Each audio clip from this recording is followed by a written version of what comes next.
Hello, I'm Jonathan Smith. I'm the lead pastor at One Church TO, and you're listening to the teaching time from our weekend gathering. We're an imperfect community of over 70 nationalities and 5 generations who are attempting to follow and shine Jesus in the Greater Toronto Area. Our vision, it's so simple. We want to help people from all walks of life know God, love people, and in turn, impact our city for good. We've designed these weekends to be meaningful, challenging, and encouraging, and I hope that's what you get from listening. Katharine Hayhoe is a Canadian climate scientist, but she's a professor at Texas Tech University, where she oversees the climate science division there.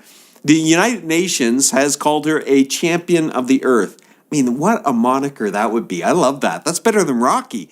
She's the champion of the earth of science and innovation. If you Google her name, you'll find her TED Talks and many resources that are available. If you go to onechurch.to/planet Earth, you're not only going to see a number of resources that Katharine Hayhoe is recommending if you want to double click into this subject matter, but also too, there's great resources from Dr. Peter Newman and myself for this previous weekend's creation theology time we had teaching. So make sure you check that link out.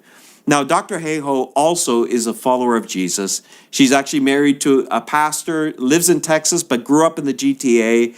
And I know that you're going to find her message challenging and hopefully just encouraging and rewarding. I'd encourage you throughout her talk, any questions, put it in the chat room. We're going to curate it. And at the end of our gathering, I'm going to ask her live these questions. And I know she's going to have a great response. Our Q&A time has been fantastic already in our 2 previous gatherings. I know you're going to enjoy it. So make sure you ask lots of great questions. And without further ado, Dr. Katharine Hayhoe. Hi, my name is Katharine Hayhoe. I'm a climate scientist. And the reason why I'm a climate scientist is because I'm a Christian. Let me explain. I am from Toronto, grew up in Etobicoke. My dad was a science teacher, and actually my grandma, his mom, had a degree in science education too. So some of my first memories include science. Going to the park when I was 4 years old, it seemed like it was the middle of the night. It was probably only 10 o'clock at night. Learning how to find the Andromeda Galaxy through binoculars. Every family trip we went on, my dad would lug a giant telescope with us, going down to the Outer Banks for March break so we could see Halley's Comet. It's no surprise that I grew up with the idea that science is the coolest thing you could possibly study, and also with the idea that it can't be in conflict with our faith.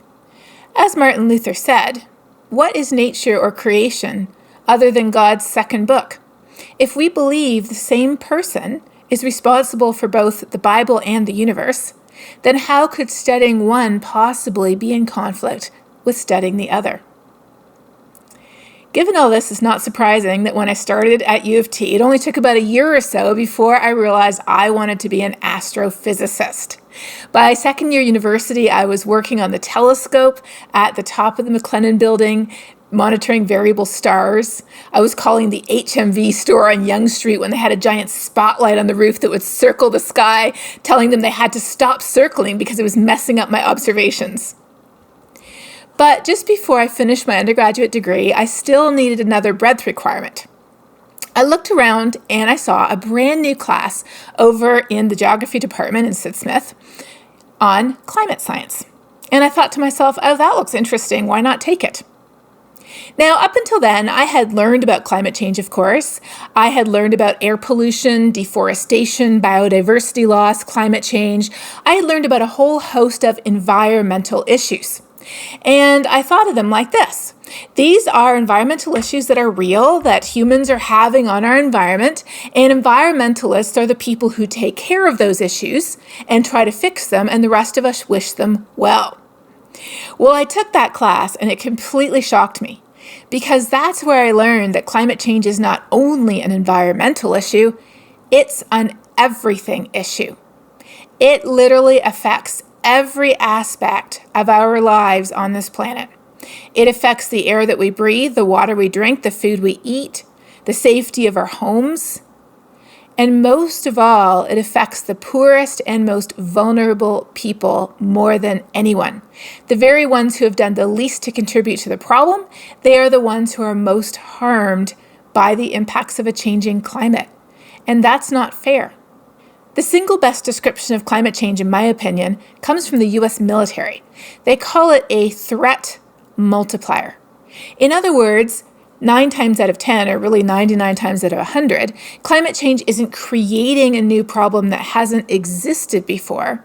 Rather, it's taking problems that already exist and exacerbating them or making them worse. Like what?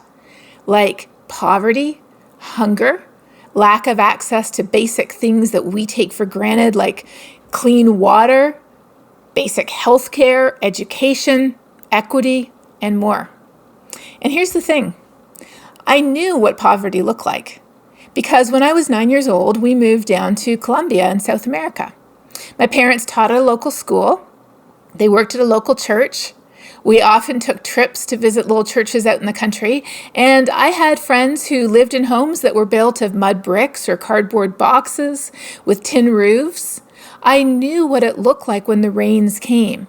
I knew what it looked like when you didn't have enough to feed your family. I knew what that looked like firsthand.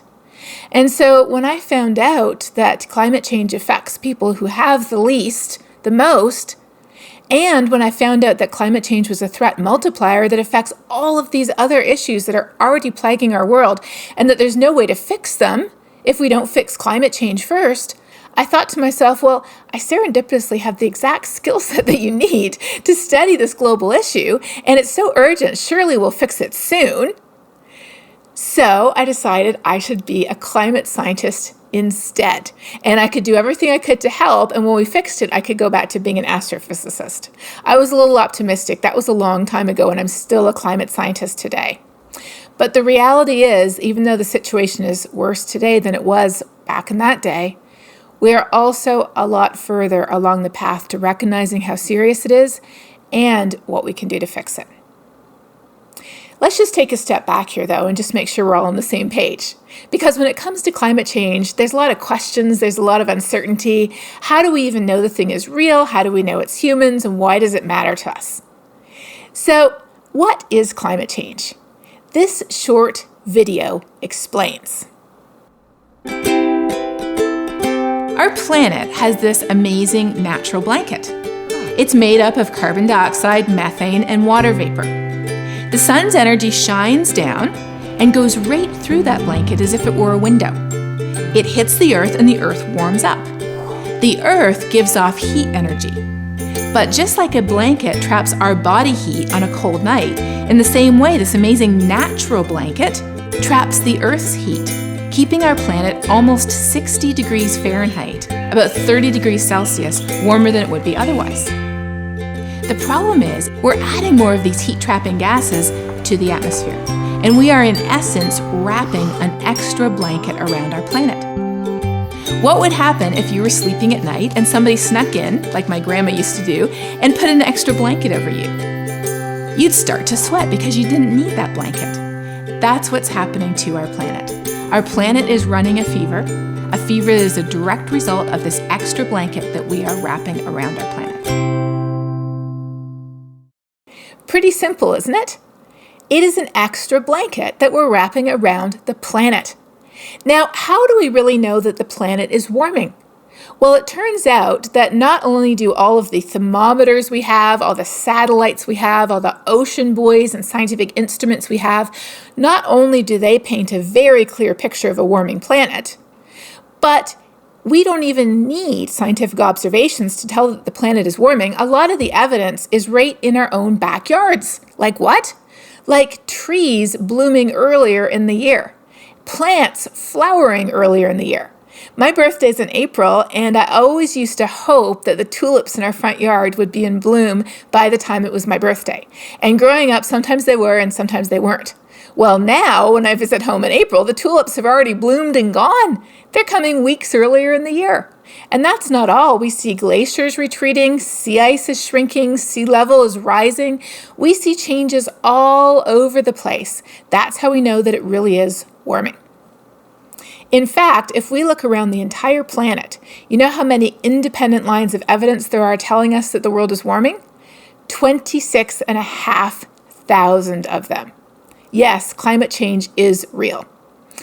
How do we know it's humans, though? Well, we climate scientists don't just study how humans affect climate, we are the ones who study natural factors too.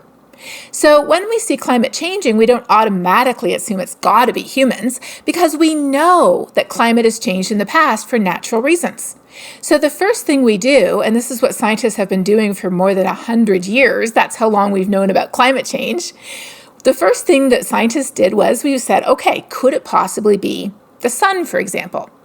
In the past, sometimes the sun has gotten a little bit brighter and that makes it warmer here on Earth, and sometimes it gets a little bit dimmer and that makes it a little bit cooler. But it isn't the sun, because it turns out that over the last 50 years or so, the sun's energy has actually been going down, not up. So if it were the sun, we'd be getting cooler right now, not warmer.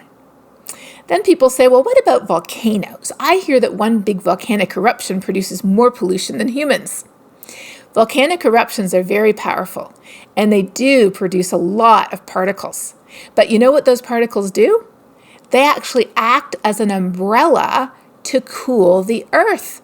That's right, a really powerful volcanic eruption, and we actually don't have too many of those, usually one every, 30, 40, 50, 100 years. We had a big one back in 1992 called Mount Pinatubo. Whenever we have a really, really big volcanic eruption, it shoots all of these particles all the way up to the upper atmosphere, where they spread out around the world, acting like an umbrella, reflecting the sun's energy back to space. They actually cool the planet down. They don't warm it. And then people often say, well, how do you know it just isn't a natural cycle? It's because we know what natural cycles do. Natural cycles are like a teeter-totter or a seesaw. They just move heat from east to west or north to south or ocean to atmosphere and back again. They can't create heat out of nothing, they just move it around. And so today we see that it isn't a case of heat being just moved from one part of the Earth to the other. The entire planet is warming. The atmosphere is warming, the ocean's warming, the land surface is warming, the ice is melting. The whole thing is melting. It isn't a natural cycle. The last natural suspect people often invoke are the orbital cycles that cause the ice ages. I actually learned about these myself in my astrophysics classes, not my climate classes. It's true that changes in the Earth's orbit around the sun over time are responsible for the ice ages. But we aren't still getting warmer from the last ice age. Warming after the last ice age peaked thousands of years ago, and in fact today we should be very, very, very slowly and gradually be getting cooler, ready to head into the next ice age sometime in the next 1,500 years or so. But instead, we're getting warmer faster and faster. Every single natural factor has an alibi. That's how we know that this really is humans. So the last question then is, well, why does it matter? If it's real and it is caused by humans, why does it matter to us? It isn't because an increase in the average temperature of the entire planet of 1 or 2 or even 3 or 4 degrees Celsius really matters to you or me where we live. It's because all this heat affects all kinds of other things that do matter to us. We see that our average temperatures are increasing and our winters are getting warmer. This might sound like a good thing, but cold winters are what keep a lot of invasive species and pests and diseases at bay. So just for an example, I grew up, running through the woods every summer. Our family had a cottage up in Muskoka, and I would be outside all day. Well, I never saw a tick. Never.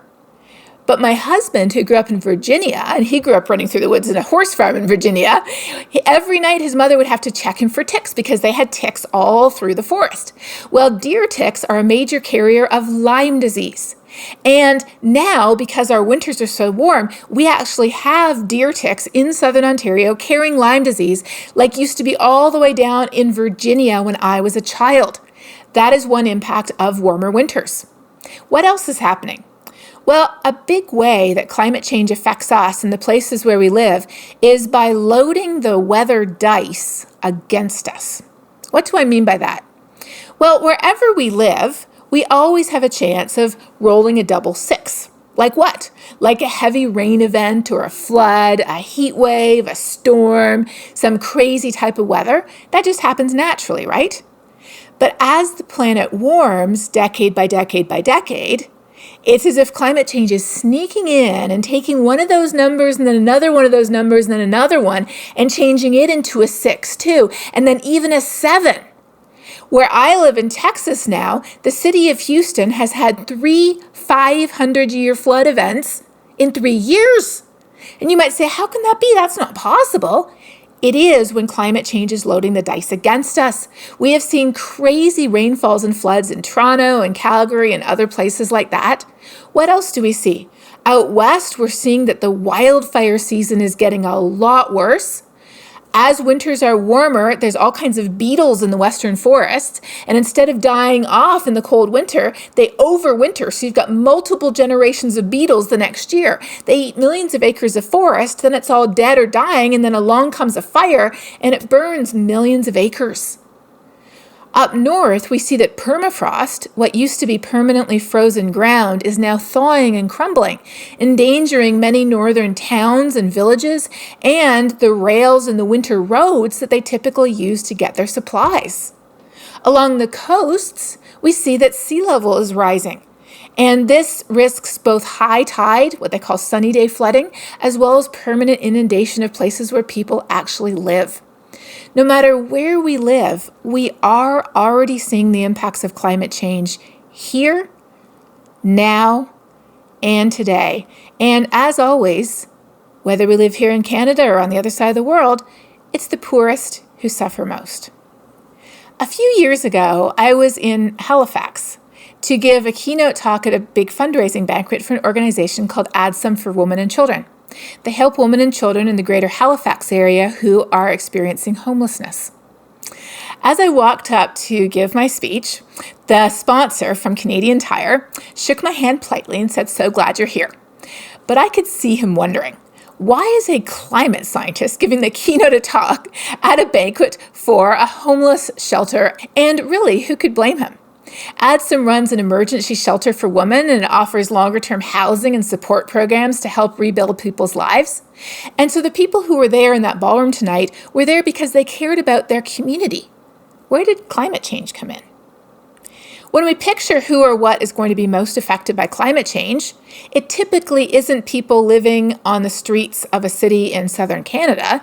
Usually the first image that comes to mind is a polar bear, an animal that makes its home thousands of miles north, who very few of us have seen in person, and even fewer of us ever factor into our everyday decision-making. But here's the thing. I had spent that day previously with Sherry, the executive director of ADSOM, and she had taken me around Halifax to their various facilities, and I had met many of the women they work with, and she had been telling me about so many of the challenges and difficulties that they had been coping with over the last few years. For example, when it rains and it floods, they have so many people that they have to try to find places for because they can't live on the streets. When it's incredibly hot out, where do those people go? When heavy rainfall or even hurricanes, because of course Halifax gets hit by hurricanes too, when it floods the streets and there's no public transportation, people often can't make it to their jobs or their doctor's appointments or their mental health appointments. So they have to arrange transportation for people.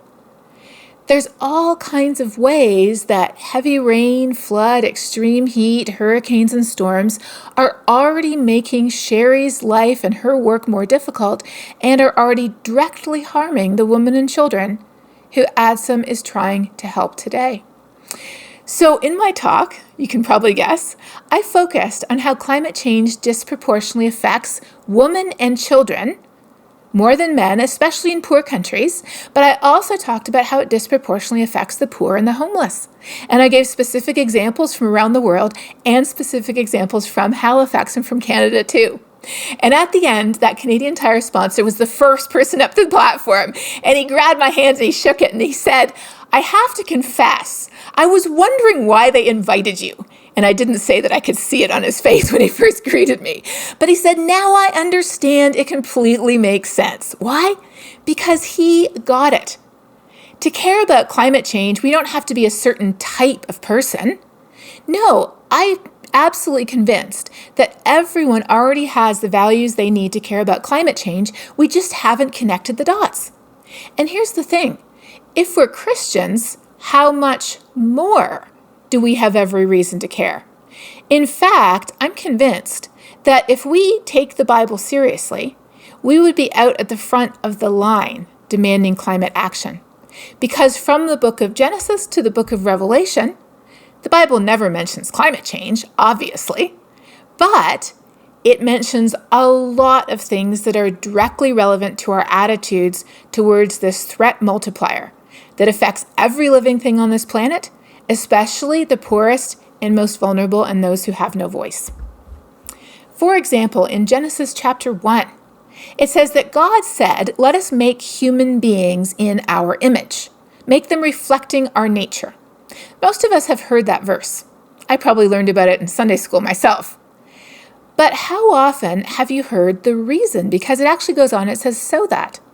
There's a reason that we are made in God's image, and did you know what that reason is? The reason is so that we can rada every living thing that moves on the face of the earth. And living things, of course, include other humans as well as animals. So what does rada mean? Often it is translated, as it was originally in the King James Version, as dominion. And so people sometimes say, well, that just means that we can take anything we want from the earth and do whatever we want to it. And then when we're done, God will just push the eject button and take us away. Well, that's not what dominion actually means. That's what domination means, and that's not the same word. To figure out what rada really means, I think the best thing to do is to look in a few other places in the Bible where the same word is used and see what it says there. So one example is found in Psalm 72. It talks about God ruling, and it says, "May he also rada from sea to sea," in order to what? To extract everything of value from it, to make it to do whatever he wants? No, it says to rada, to deliver the needy when they cry for help, the afflicted and him who has no helper, to have compassion on the poor and the needy, and the lives of the needy he will save. That doesn't sound a lot like domination, does it? It sounds more like serving, protecting, and taking care of. Then in Matthew 20, Jesus was speaking, and he said, "You've observed how the godless rulers rada." So he's comparing two different sets of people here. He says the godless let a little power go to their heads. So you could definitely see some domination there, right? But he says, it is not going to be that way with you. Whoever wants to be great must become a servant. Whoever wants to be first among you must be your slave. This is what the Son of Man has done. He came to serve, not to be served. Throughout the rest of the Old Testament, there are many verses, in the New Testament too, that speak to God's love and care for what we would often view as some of the most insignificant aspects of creation, the lilies in the field, right? And the birds and the butterflies in the air. But we can't forget that not only are we called to care for all living things on this planet, we are also called to care for and love each other. In fact, in the book of Ephesians, Paul makes this very clear. He says, "Walk in love, just as Christ also loved you and gave himself up for you." And in the book of John, Jesus says that we Christians should be recognized by something. By what? By our love for others. And today we have a situation that is not loving. What is not loving is for us to be burying our heads in the sand and putting our fingers in our ears, so to speak, and saying, "Oh no, this is no big deal," when our sisters and our brothers and other living things are already suffering from the impacts of our use of these fossil fuels, that when we burn them are wrapping this extra blanket around the planet that we did not need. That's not all that fossil fuels do either. Did you know that when we burn the fossil fuels, they also produce air pollution? That's that yucky looking smog that you see lying over places like LA and Salt Lake City and New Delhi. And it's even that low level ozone, when it gets too high in Toronto, they actually put out a warning saying, don't go jogging outside or anything like that because of the ozone levels. That comes from burning fossil fuels. And around the world, almost 9 million people die every year prematurely from breathing in fossil fuels. That's over 3 times the number of COVID deaths. And don't get me wrong, every single premature death is one death too many.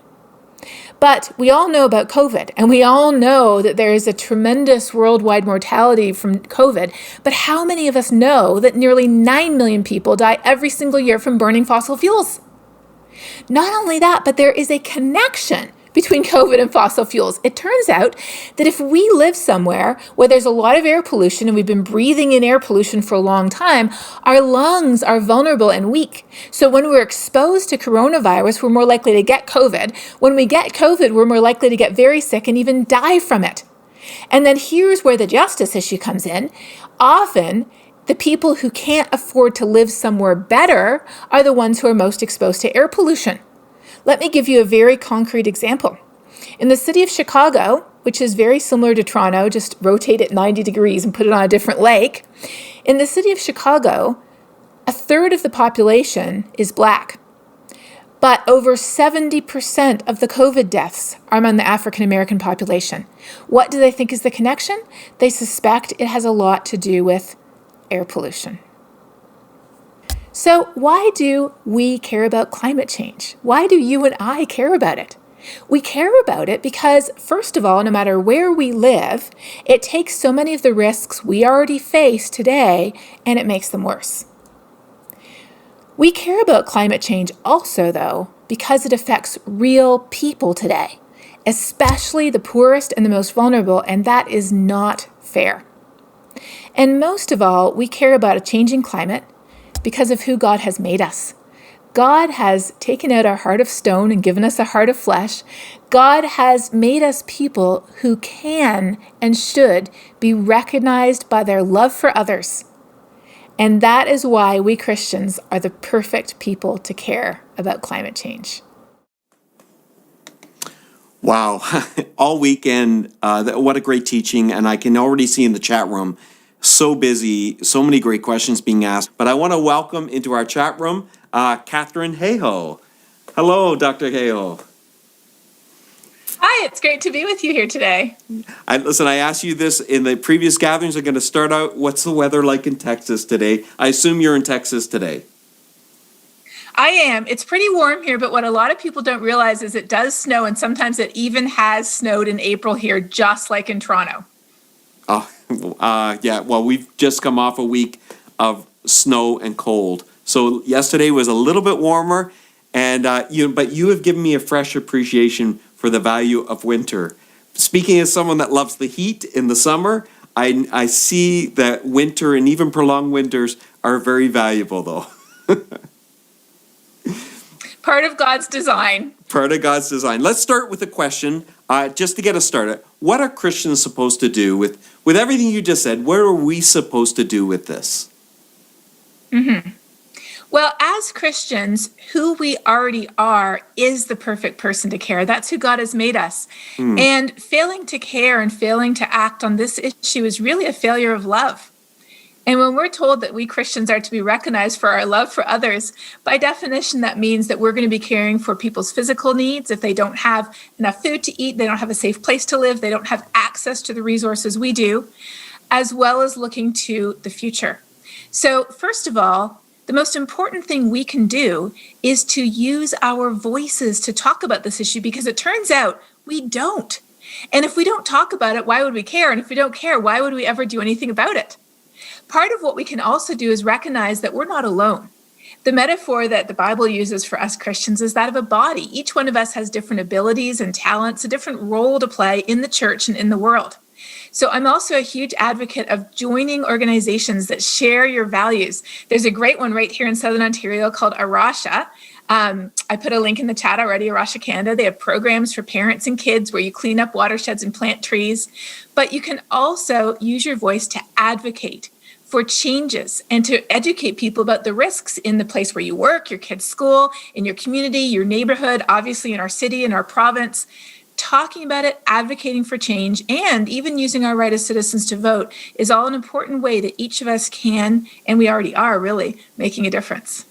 Okay, just picking up on that, because you make a case obviously in your talk that I thought was compelling and very interesting. I'm sure you did once, your CEO, that you tie climate change to acts of love and even justice for marginalized communities and even oppressed communities. With that, sadly though, most of the context for most of the conversations I've heard around climate change are actually in the political arena, not in those love and justice arenas. How do we navigate the whole politicized nature of climate change as a follower of Jesus and as someone just listening to your talk? How do you navigate that in your own life? Well, unfortunately, so I live in the States now. Here, issues are even more politicized often than in Canada, but that politicization is creeping across the border already. And we see that in the US today, coronavirus is the third most politically polarized issue in the country, where people are incredibly divided based on how they vote. Race and racial justice and equity is number 2, Right. and climate change is number 1. So those are the issues on which people most disagree, on which it's most contentious, on which they most argue. So how can we as Christians be salt and light in the world on such contentious issues? I believe it's starting with what we believe to be true. And we believe that we are called to love others. We believe that God created this world and gave us responsibility over it. And so when we speak to what we believe, we might not make people on either side happy about it, but we are speaking truth. And I believe that's what we're called to do. That's really great. Well, there's so many questions that came in this gathering. I'm going to start firing some at you, Dr. Hayhoe, and feel free to respond. Maureen asked this great question. What is the greatest human contributor to climate change? What would it take to reverse it? And do you think this is, I love this last one, do you think this is possibly realistic? That's a good question. Yeah. So 75% of that extra blanket I referred to that we're wrapping around the planet comes from digging up and burning coal, gas, and oil. 25% of it comes from cutting down and burning trees and animal agriculture, because ruminants like cows and sheep belch a lot of heat-trapping gases. Right. So how can we reverse this? Well, there's a great resource called Project Drawdown. They're going to drop a link in the chat right here to drawdown.org that lists over 100 great solutions. But let me just sort of categorize them. Number 1, not be so wasteful. We waste over 65% of the energy we produce and almost 60% of the food that we produce in this country. And the US is just as wasteful. So reducing our waste, number 1, eating our leftovers, buying some of those, secondhand fruit and vegetables that I think they have a great app for that I think it's either Dominion or Loblaws has a fantastic app for that. Not being so wasteful, being more efficient. The US alone could cut its carbon emissions in half just through efficiency. Number 2, transitioning our energy sources to clean energy, which we have so much of here in Canada. We have so much hydro we already use. Warren Buffett is building a giant wind farm in Alberta as we speak. Wow. Transitioning to clean sources of energy that don't pollute our air, like I talked about before, and our water. Then figuring out how to restore our natural ecosystems so they pull carbon back from the atmosphere. It turns out that carbon in the soil and carbon in plants and trees and ecosystems is fantastic. And there's already 100 times more carbon in the forests and soils around the world than humans have dug up and burned from coal and gas and oil. So really restoring our forests is a huge thing that we can do, especially in Canada. But then we also have to figure out how to transition our food systems and how to make sure that they're not cutting down and burning trees. And a big part of that, again, is reducing our food waste, increasing the amount of plants that we eat. How Tim Hortons used to have that plant-based breakfast wrap that they had and things like that. Looking for where we get our food, and also ensuring that in poor countries, they have the resources they need to get electricity from clean sources like the wind and the sun, to clean up their air and their water, and continue to grow and improve their own lifestyle, their well-being, and their economies as well.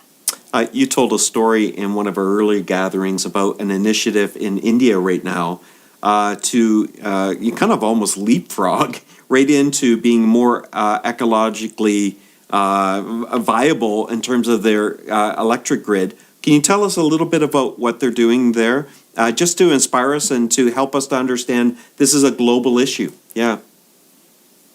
So often we feel like we're doing everything we can in Canada and nobody else is doing anything. Well, it's true, there are some laggards, but it turns out that China has more clean energy than any other country in the world. That's right, it's beating the pants off every other country. Wow. And India is also surging ahead. They have more green jobs than any other country, and they plan to replace all of their light bulbs with LEDs. And their goal is to be the first country to industrialize without being powered by coal. Around the world, there's almost 1 billion people who don't have access to electricity. And most of the reason for that is because they live in countries that don't have coal or gas or oil, and they can't afford to buy it from rich countries like us. So that's why I'm so excited that last year, 90% of new electricity installed around the world, much of it in very poor countries, was clean energy. Wow. And there's amazing programs like Solar Sisters that empowers women in sub-Saharan Africa, some of the poorest places in the world, to be able to sell solar lanterns and solar panels, things that they can use so that their kids can study at night, they can walk safely around at night, and they can help feed their family too. It's really incredible what's happening. That's fantastic. Here's a science question from Hannah B. She asked this: how do we know what greenhouse gas and temperature levels were like in the distant past? How is that being used to further justify human contributions to global warming? That is such a fun question. I'm a scientist, so I love talking about the science. I thought so you'd it love turns this out one. that we have, yeah, we have natural thermometers that track the history of the planet long before we humans were around with our thermometers. Our thermometers go back to the 1600s. But natural thermometers look like what? They look like ice cores. Scientists go up to Greenland, they go down to Antarctica, they go to some of the tallest mountains on Earth, and they drill ice cores. And those ice cores have little bubbles in them. And in those bubbles is a record of the temperature, the levels of heat trapping gases, and more at the time when that bubble was sealed off from the atmosphere. And it's literally like layers. You can go back in time. Hundreds, thousands, millions of years with these ice cores. You can do the same thing with tree rings, putting together tree ring records. The width and the density of the ring tells you about temperature and rainfall that year, and there's one ring for every year. Putting together live and dead trees, they've gone back thousands of years in some locations. You can also use ocean sediments. We also use pollen records. We even use human records of when the river froze and when they brought in the harvest, going back hundreds and even thousands of years. Like the cherry tree blossoms in Japan, they've kept a record of when those cherry trees have flowered for over 1,100 years. And today they are flowering on average 3 weeks earlier than any time in the last 1,100-year-old history. So that's how we know that the change that's happening today is unprecedented. We have never seen this much carbon going into the atmosphere this fast, as far back as all of our scientific records can go in the history of our planet. And that's why we know it's so serious, because climate is changing today faster than we humans have ever seen. It's not about saving the planet. The planet will still be orbiting the sun long after you or I are gone. It is literally about saving us. And that was actually, I just finished writing a book. It's not for sale yet, but you can pre-order it at Indigo. And what I did was, I have a copy here because I was just doing the final edits. I literally called it Saving Us. I checked with my husband, who's a pastor, to make sure it wasn't sacrilegious. And he said, no, it makes sense. I love that. Well, okay, so, I mean, as we look at our role on the impact we're having on the planet, Ange, Stacy, and Jaden ask, what is Katharine's view on nuclear energy? Oh, that's a great question. So nuclear energy does not produce heat trapping gases, but it does produce, the way we currently use it, it produces a lot of waste, very toxic, dangerous waste.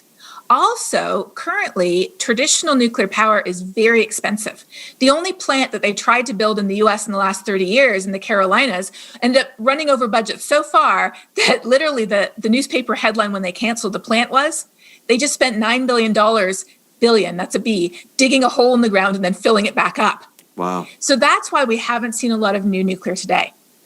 But there are technological advances occurring. So Idaho National Labs in the States has actually created these tiny little micro modular nuclear reactors that fit on the back of a truck. So you can put a number of them together, sort of cluster them to make a bigger plant. They are a lot cheaper, they're a lot safer, and they're testing them out right now in Utah. There's also reactors that burn old nuclear waste. Yeah, they really do. They burn nuclear waste. And so they produce a lot less waste. And there is eventually a holy grail, so to speak, called nuclear fusion. And nuclear fusion, it produces no waste of any kind. And it's incredibly safe. There's no meltdowns at all. China already has a nuclear fusion plant running on an experimental basis. But it's incredibly expensive, so we're not going to get there for a while. Even if we do, that would help with electricity, but it still doesn't take care of our liquid fuels, it doesn't take care of deforestation, it doesn't take care of our agriculture. So we really need a whole bunch of solutions. And that's why the Project Drawdown that I mentioned is such a great resource. If you check it out, they have one entry on nuclear, but they also have 99 entries on other things like conservation, agriculture, restoring mangrove forests, educating women and girls in poor countries, efficiency improvements, and of course, wind and solar as well. Fantastic. Tina T asks this, what are some tips, and I think you've already been unpacking this throughout the talk and even some of our Q&A, what are some tips we can do in our daily lives to help the cause, reduce our carbon footprint, slow down climate change? Also, any Christian organizations, I think you've already recommended them, but to follow, if we want to follow or contribute or donate to. And, we're doing it at a local level through Love Army, but we'd love to know. I think you've thrown some things in the chat, some organizations. I like that Solar Sisters in Sub-Saharan Africa. What a great organization to be a part of. But first off, the first part of it, any tips for our daily lives?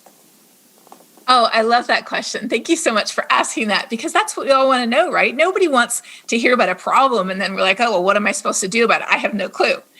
Tip number one, and I know this is going to sound kind of crazy, but believe me, it works.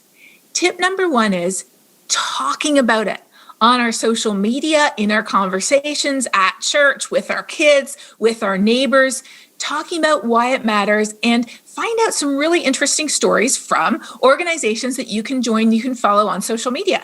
So some of my favorite organizations are organizations that share our faith and are working for climate action from a Christian perspective. I already mentioned Arasha Canada. The link to that is in the chat. And World Vision has a great post on climate change on their Instagram page just today. In fact, I was looking at it while the video was running. There are also organizations like Young Evangelicals for Climate Action. You're only allowed to join if you're under the age of 30. And there are many other organizations that specifically link what we as Christians think about loving others, about poverty, about hunger, and about caring about climate change. And in fact, the most recent post on my Instagram page lists, I think, 30 different organizations and encourages people to find one of those organizations to follow. And then you've got tons of great information that you can share with people when you have conversations.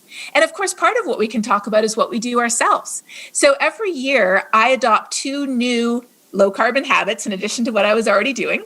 And some things are pretty simple. Reducing food waste, I mentioned, is really important. Looking at where we get our electricity from. Looking at how we travel, looking at whether we take public transportation or we drive, or we might consider a used electric car next time we have to buy a car. Changing our light bulbs works too.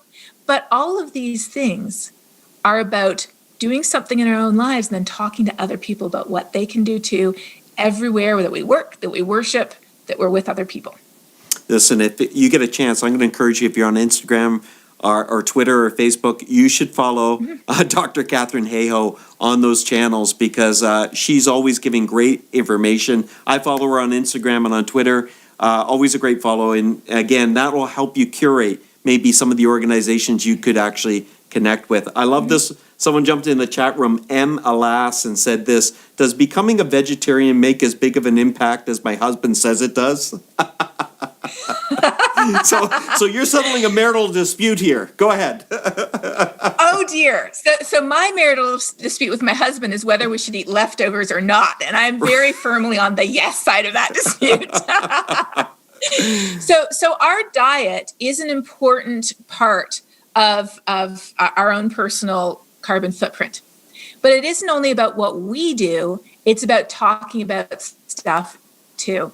So eating lower down the food chain, eating more plants absolutely helps. If we do eat meat, fish is a lot better than chicken. Chicken is a lot better than pork. Pork is a lot better than beef, especially if it's imported beef or industrially raised beef. That is really bad, not just for the carbon emissions, not just for water use, not just for resource use, but also for the animals themselves. So looking for free range meat when we eat meat, but also really amping up the plants, the fruits, and the vegetables that we eat.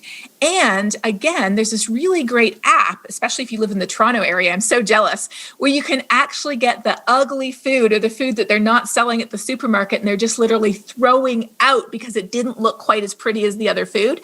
There's an app you can use for that where you can, and I'll look for that quick and put it in the chat at the end. So if you want the name of that app, stay at the end and I'll find it, because there's so many ways that we can change our diet to actually help others in many different ways. Wow, that's fantastic. And I'm going to mispronounce your name, so I apologize. The Solsites family asks, people say electric cars are better for the environment, but are the processes such as mining cobalt for the batteries and the production of electricity needed to charge the batteries canceling out any of the benefits? So first of all, I just quickly Googled that app I was thinking about. It's called Second Harvest. Okay, so Second Harvest is what you want to look into. But electric cars are a great way to cut carbon emissions, because about a quarter of our emissions from burning coal, gas, and oil come from our transportation. And in Canada, we tend to drive quite a bit. Now, as long as our electricity doesn't come from coal, then electric vehicles are better. And nowhere in Canada, I don't think, does most of our electricity come from coal. Most of ours actually comes from hydro. I think there is only a couple of places in the US even recently where it all comes from coal, and today that's changing quickly too. So electric cars are definitely better than gas cars, but if you have a gas car, if it's a very efficient car, that's a lot better than a less efficient one. Now, the batteries are made of rare earth minerals. And that is why it's so important that efforts like Tesla is spearheading to recycle batteries when they've reached the end of their lifetime are so important. We cannot afford to be wasteful with these valuable resources. And that is why when we do mine rare earth elements, it's important to do so in a way that is environmentally friendly, that isn't destroying the environment. Unfortunately, there's no free lunch when it comes to cars yet. There is no free lunch in terms of transporting ourselves magically around the planet without using some resources from this earth. But the resource extraction for batteries is like this in terms of its impact on the planet and on people. The resource extraction on humans from fossil fuels, actually my hand doesn't even go that high. It's like this. Because as I said, just burning the fossil fuels is responsible for 9 million deaths a year. So it's a case of, are we going to use this or are we going to use this? There's an interesting comment in the chat room by someone called Interested. So, but they say this seems to be an intellectually robust talk designed to create a sense of urgency around climate change, thereby representing one viewpoint. And they ask whether or not our church, One Church, will have an equally scholarly, qualified speaker to speak about an opposing view on climate change? Or does One Church only plan on leaving the issue one-sided being represented? And I thought about this often. I thank you for asking that question, Interested, because even as we've addressed issues about racial systemic injustice in this world, of course, we'll have people that will message and say, hey, what about the other view? And you need to understand what motivates me is not any sort of political agenda, whether it's left or right. I do believe what Dr. Scott Saul says. Jesus was way too conservative for the liberals and way too liberal for the conservatives. It's the reason why we talk about these issues is because the scripture compels us to talk about these issues of justice, and we look for experts that will follow not just the science, but also our faith narrative. But you must deal with this a fair amount, and I wonder in your scientific community, how many of your colleagues would be percentage-wise, and I know that maybe you can actually qualify this, or whether it's a generality, would actually be opposed to climate change? Yes, I can tell you that in all of North America, and none of them are in Canada, in all of North America, there are 4 scientists who have legitimate qualifications that would enable them to comment on climate change, who would say that it is real, but it's not serious. 4 of them. On the other hand, there are thousands of scientists across all of Canada, the United States, Europe, and beyond who would agree that climate is changing, humans are responsible, the impacts are serious, and action is needed. So you have 4 versus literally probably at least 4,000, probably a lot more. I actually curate a list on Twitter of 3,150 scientists who do climate. And I know there's a lot more who are not on Twitter. So when it comes to 2 viewpoints, there are 2 viewpoints on matters of opinion in terms of what's the best solution to climate change. How quickly should we act? Should we do this or that? Those can be opinions for sure. But on the question of is climate changing, are humans responsible, are the impacts serious, the answers to those are not opinions, they're facts. And so as Christians, we're called for truth. We are not called to weigh lies against truth and then say, oh, they could be equally valid based on my political opinion. We are called to look for the truth of what God's creation tells us. So that is what we do as scientists. And I want to leave you with a great resource, not just for interested, but for everyone else who's also interested. There's a great resource called skepticalscience.com. It was created by a man who happens to be a fellow believer. His name is John. John's dad, every time he went home for dinner, would be like, well, John, I hear there's more polar bears in the Arctic than there ever were. So how can you say that the Arctic ice is melting? I just don't see that. So John decided to create the website that literally summarizes 198 sciencey sounding objections to climate change and lists the scientific responses to each of those. But here's the interesting thing. Do you think that convinced his dad to change his mind? Absolutely not. Because his dad's objections had nothing to do with the science, and they actually had nothing to do with Christianity either. They were 100% political ideology. So the story doesn't end there, though. A couple of years later, there was a rebate on solar panels in the area where John's dad lived in Australia. They're from Australia. And part of John's identity and John's dad's identity is being a fiscal conservative. No points wasting money. The government's always trying to throw this money around. So he got solar panels to save money. He saved so much money that he was sending John his bill every month going, look how much money I saved. And then a couple of years later, they were having dinner together again. And in the course of conversation, his dad said to John, oh, yes, John, global warming, of course, I've always thought that was real. But have I showed you my latest savings bill from my solar panels? And John said he nearly fell off his chair because his dad not only had changed his mind, but had forgotten that he ever disagreed with it because he now realized he could be part of the solution rather than the problem. And that's what changed his mind. That's so good. What a great story. And what a great, interesting to see how belief can be so strong that sometimes a belief can trump the facts that might be involved in it. And, we when Jesus said, I'm the way, the truth, and the life, that's why we're attracted to truth. There's no, as we talked about last week, there's no truth that's going to get revealed at some point that God says, I didn't know that, and that somehow God is not the revealer of all things that are true. So we wrap our belief around those facts and the facts of Jesus' death and resurrection that are well articulated historically, but also to the facts of science and climate change. There's so many more questions. How's your time, Dr. Hayhoe? I can keep going for a little bit longer. Let's do this. Okay, let's motor through a few of these. Okay, so Pet asks, what are your thoughts about man landing and interfering on other planets? I thought that was pretty good because you're talking about ecological impact. What about on other planets? Well, it's so interesting because a lot of what I hear is people saying, oh, well, if we destroy the Earth, we can just move to Mars. And I'm like, well, good luck with that. Terraforming Mars is an unbelievable level of effort compared to just fixing climate change here on Earth. And even if we did that, who would get to Mars? It would be the Elon Musks and the Bezoses of the world with their friends. It wouldn't be the 8 billion of us on this planet Earth, especially, again, the poorest and most vulnerable people who are already suffering the impacts today. So as Christians, I think we are very much called to love our place and love our home. God has given us all of the resources we need to have responsibility over every living thing on this planet. And irresponsibly saying, oh, well, we'll just push the eject button when we're done. Right. That is not the responsibility that God laid on us. And if we can't even take care of our own incredible planet, how much of a good job are we going to do with other planets when we get there is my question. Let's look to our own home first. Yeah, the greatest predictor of future behavior is past behavior, right? So Marcus asked this question: how do we ensure that local and indigenous peoples and their knowledge is always included in public policy and climate justice action? That's a big geopolitical type question, but we're looking at First Nations people, indigenous people. How can their voice be included in this? Well, that is something that is very near and dear to my own heart. I'm part of a big climate adaptation science center here in the South Central United States, where we have several Native American tribes who are full members with our organization.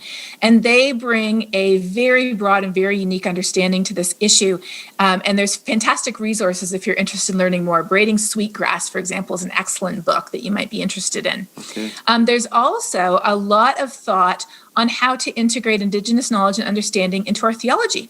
In fact, Dr. Terry LeBlanc, who is at Tyndale University in Toronto in North York, if you look up Terry LeBlanc, he has a lot of great resources on, as a believer and as a First Nations member, how we think about the earth, how we think about nature, how we think about God's creation, and how we think about future generations. Now, if you say, how can we be sure? There's no magic big red easy button that you could just be like, here, hand out the button, push it, and we can be sure.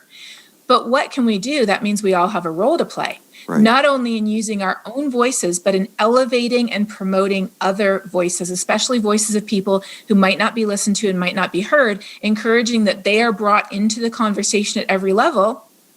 And this is not only an issue of justice, it's actually an issue of pragmatism, because it turns out that the more diverse viewpoints and perspectives we have at the table when we're talking about solutions to big problems like climate change, the more robust solutions we actually come up with. So it's really a win-win. Following up on that question, similar to it, Tanisha asks, climate change has a negative impact on vulnerable communities, as you've stated, globally, but in many cases, they have innovative ideas about the climate that they have been using for centuries. Do you think that these communities can help with the impact of climate change? Oh, absolutely. And let me just give you two examples, but I'm so glad you asked that. And these are the types of stories that's great to learn about and share because they're so encouraging. So in some of the very driest areas in Northern Africa, they've created these things called fog nets that they have put up for a long time that collect the moisture out of the air overnight and that collect it so you can have it as water in the morning. And that's an ancient technique that helps people, especially at times where water is becoming more and more scarce and more difficult to get. Then in the Amazon, Native people in the Amazon have been practicing something where when they burn their agricultural residue and trees, they burn it and they plow those ashes back into the soil. And that is actually like one ag professor told me, he said it's like Miracle Grow on steroids. Wow. It's called biochar. And because it's almost pure carbon, it's some of the best fertilizer you can imagine for making soils more fertile. So instead of just having a crop and then the soil can't yield anymore, so you have to go burn down more trees, have a crop, the soil can't yield anymore, go cut down, burn down more trees. Instead, if you take the remnants of those first trees and you restore the soil with that carbon, with biochar, it's an incredible fertilizer that puts carbon back in the soil where we actually want it. So now there's companies in California and Iowa who are creating biochar from agricultural waste. Instead of letting it just decay, you burn it at high temperature and it turns into this gray kind of powder. And then you plow it back into the soil and it's an incredible fertilizer. And it also helps put carbon in the soil instead of up in the atmosphere. So those are just two examples of the ways that people knew to do good things a long time ago. And we can definitely learn from them. Well, so much of this is listening and informing ourselves, listening to those like yourself, but also listening to the cultures around us that have lived in some sort of equilibrium with the environment around them. Tanisha asked a follow-up question that I thought was so good, we need to cover it. Often multinational companies have their industrial facilities in developing countries, which increases the pollution in those countries. However, it is not caused by the citizens, but often seem like it is by the citizens. What would be tips to change that narrative? That's a big question. It is. And that's part of why China produces so much pollution, so much carbon emissions, is because they're producing the goods that are used by the world. And we don't typically measure that. When we look at what we do in Canada, we don't include all of the things that we import from other countries. So that's where, again, using our voices is really important as consumers, number one, in terms of what we do or don't buy and how we communicate and reach out to the companies that we do or don't buy from.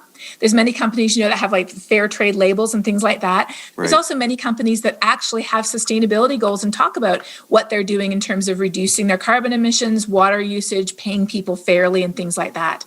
We can also look at where we invest our money, like you talked about too, where we invest our money in our mutual funds, our retirement. Where is that going? What corporations is that going to? And how sustainable are they? And of course, we can also talk to our communities, to our elected officials, to talk about the issues of sustainable consumption, to talk about how we can be good stewards of the resources that God has given us on this planet, both in our own country as well as in other countries around the world, because we are all connected, aren't we? Yeah, fantastic. Ermine asked this, what can we really expect in terms of a percentage of climate change if everyone, everywhere, decides to follow the recommendations for better climate? Can we really go back to the way things were before? We can't go back to the way things were before because it's as if we've been smoking a pack of cigarettes a day for years and even decades. We have some spots on our lungs already. We have some decreased lung capacity. We have some of the impacts of climate change here today already, and we can't roll the clock back.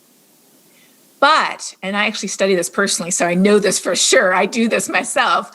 I know that there is the world of difference between a future where we continue to depend on coal, gas, and oil as our primary source of energy versus a future where we wean ourselves off those dirty, polluting sources of energy that also cause millions of deaths from air pollution every year.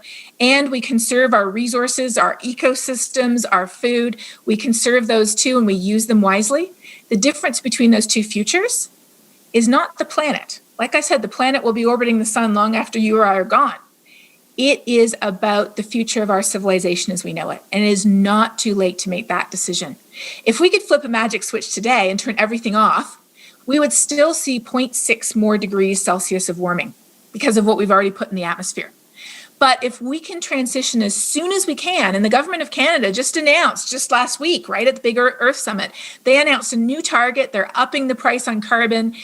If we can transition as quickly as possible, and if we can figure out how to suck some of that carbon back out of the atmosphere, how? Low-tech ways like preserving ecosystems, restoring degraded ecosystems, planting trees. We have a lot of forests in Canada. High-tech ways. Like out in BC, there's a company who's figured out how to suck carbon out of the atmosphere and turn it into liquid fuel. Wow. That when you burn it, it just releases the same carbon back into the atmosphere. Unlike when you burn gas, it releases carbon that was stored deep underground into the atmosphere. So there's low and high-tech ways to help turn back the clock a little bit, but we also have to cut the carbon that we're putting into the atmosphere today as much and as soon as possible. Does that make sense? It does. Thank you. Anonymous asked this, can you share the science correlating fossil fuels to 9 million deaths?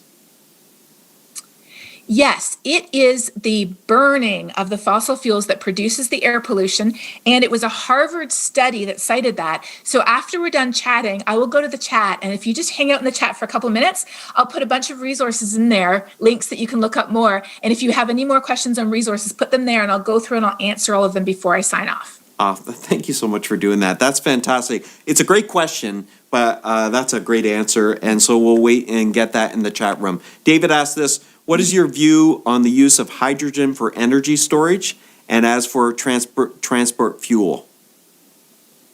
Ooh, we're getting very technical. This is great. are. I should just say with air pollution, it's the breathing in of the air pollution that damages our lungs. It leads to lung disease, heart disease, asthma, and other things like that. So those are the specific mechanisms connecting air pollution to illness and death. Right. So hydrogen is so interesting.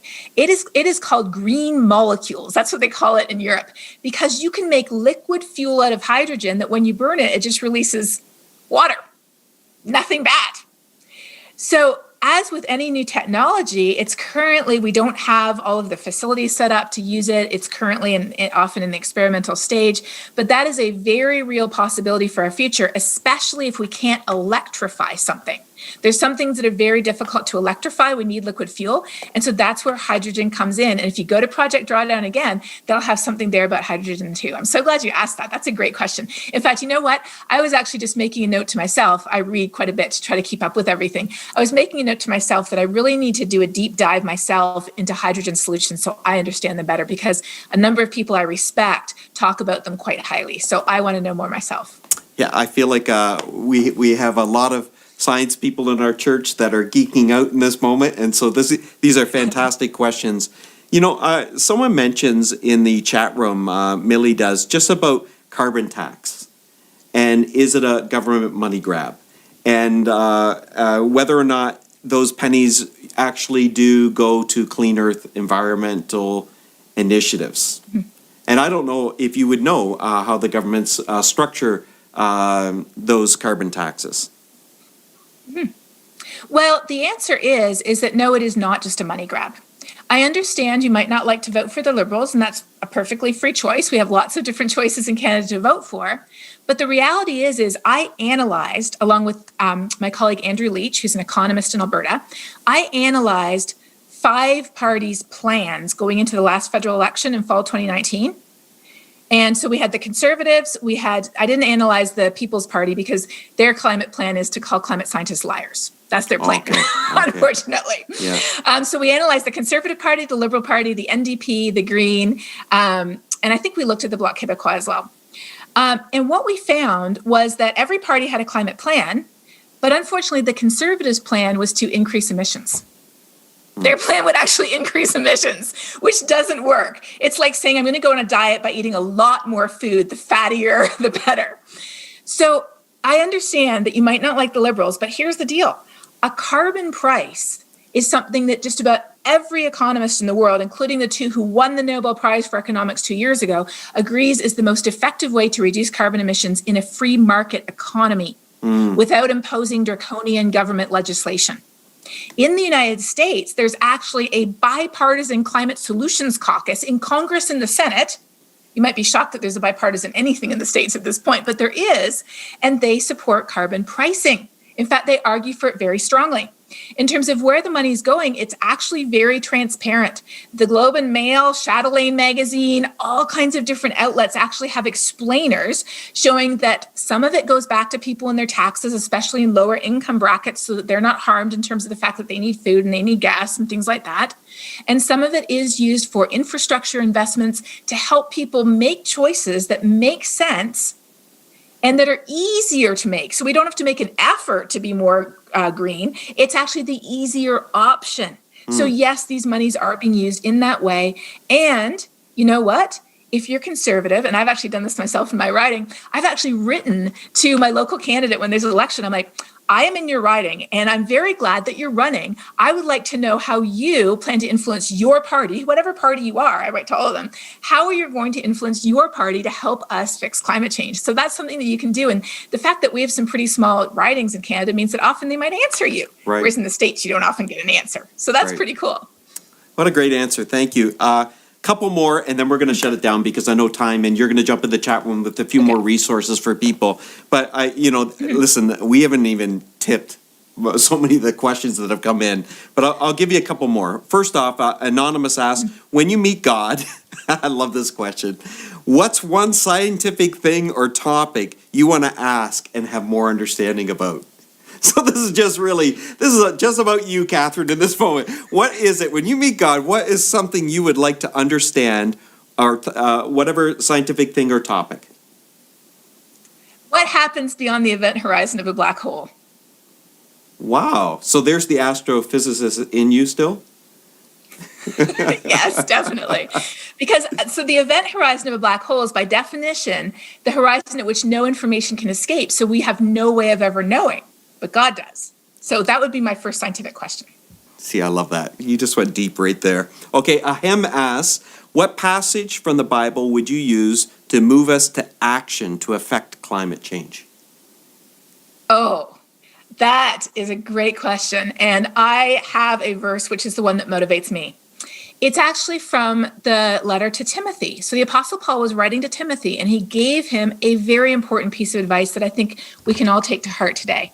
He said, God has not given us a spirit of fear. So when we see fear, when people are fear mongering, when we are, react to something with fear, we have a litmus test. It literally says God did not give us the spirit of fear. That fear is not from God. And it goes on, though. He doesn't end there. He said God has given us three things. He has given us a spirit of power. Now, that's a bit of an old-fashioned word, and we're like, well, what does that actually mean? What it means today in 2021 is empowered. So often our reaction to fear is to freeze, right? Fear often paralyzes us. But if we feel empowered, it means we're able to act.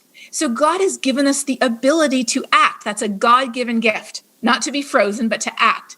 How? The second gift is a spirit of love, out of compassion, caring for other people, not just keeping our gaze focused on ourselves, as you said. And then the last one is a sound mind, to make good decisions based on the information that God has given us, some of which comes to us through his creation and through science. So we are not to be paralyzed out of fear. We are able to act with love and a sound mind. Aren't those incredible gifts? Listen, first time in 29 years of pastoring, I've seen that verse applied to climate science, and I loved it. What a great scripture to motivate us towards that. Fantastic. Here's one more question. Hannah Workman says this: how can we better resource ourselves in the topic of climate change and pollution and its impact on our lives? Now, obviously, you've given us a lot of resources to dig in. Maybe just piggybacking on Hannah's question, how can we filter the information that's media bites that are constantly coming at us? And obviously, the danger of Twitter or Facebook is the echo chambers that get created. Like, how do we filter the information that we're actually getting about climate change? Trusted sources are so important, because so often, you're right, we can hear anything on the internet, literally anything. I mean, when it comes to COVID, my husband gets calls from people saying, my husband actually has a Sirius XM radio show that's on all across Canada, and it's on WDCX as well at 7 o'clock every night, or 8 o'clock Eastern. And he gets calls from people literally saying, I heard the COVID vaccine will change my DNA so God won't let me into heaven. Should I take it? And the answer is no. Wherever you heard that, that is not a reliable, trusted source. So when it comes to climate change, how do I find out more information? Well, on my website, number one, which is just my name, KatharineHayhoe.com, they'll put it in the chat, I have more resources under my frequently asked questions. We have a great little series called Global Weirding on YouTube that answers about 35 commonly asked questions. It's great, and I'm by the making, way. Oh, thank you. It's I'm great. making season 5 right now. Wow. We have one episode specifically on Canada, of course. And then in terms of following people on social media, I have that list of 3,100 scientists who do climate on Twitter you can subscribe to. I have a list of organizations who act on climate because of their faith on Twitter that you can subscribe to. Organizations like NASA are very trustworthy, obviously, if they can put man on the moon. Don't you think they know about climate change? And in terms of legitimacy, if you see Dr. So-and-so saying something, always check to see what Dr. So-and-so's credentials are in. Right. Because so often I hear people saying, well, Dr. So-and-so said X about climate change. And I'm like, oh, let's look at what Dr. So-and-so's expertise is in. Dr. So-and-so, it turns out, has a degree in Scottish history. So if I had questions on Mary, Queen of Scots, I think that their opinion would be very important. Right. But on climate change, I'm going to go with the experts on that. So checking our sources is really important. Don't just because somebody has a YouTube video, don't assume it's correct, even with mine.